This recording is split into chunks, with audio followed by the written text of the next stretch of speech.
Hey friends, happy Monday, April the 1st, day 161 of Experiencing God. How have you experienced God today? So today I experienced God through my oldest daughter. How many of you have children?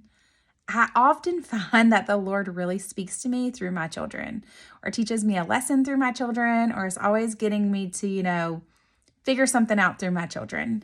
And so today was no different from that. And so today we went to the beach, and on the way home, the girls were watching the Jesus movie, and there was this pause in the movie. It's the cartoon one.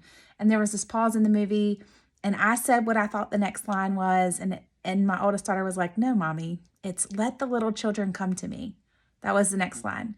Somehow I butchered it. I messed it all up. I don't know. Anyway, but she was like, "No, Mommy, it's let the little children come to me."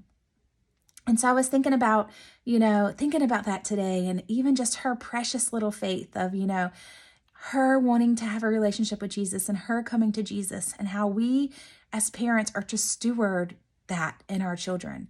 It's the most important thing we can do is steward and facilitate an environment where our children can come to Jesus. And so Matthew 19, verses 13 through 15 says, "Then people brought little children to Jesus for him to place his hands on them and pray for them.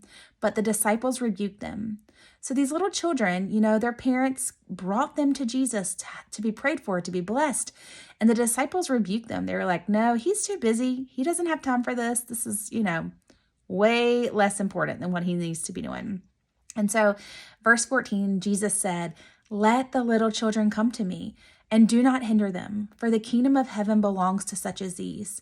When he had placed his hands on them, he went on from there. The kingdom of heaven belongs to such as these.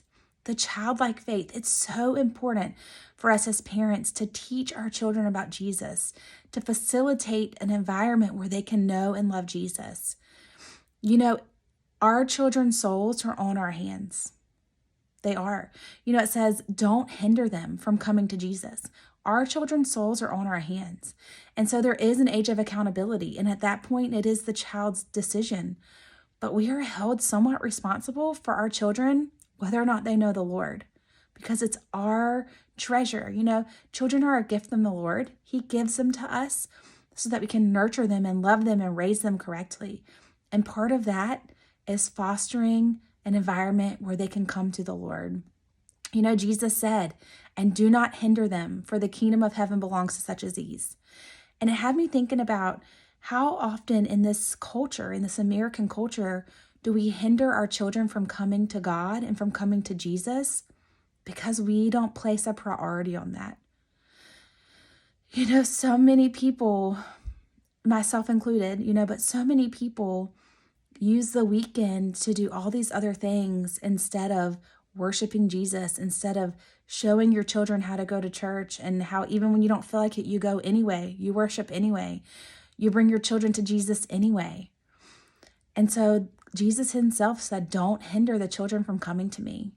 And it really had me thinking tonight as a parent, I know that I'm raising my children in church, but I wanted to share with everyone because we too often can get so busy and we can make decisions that hinder our children from coming to Jesus.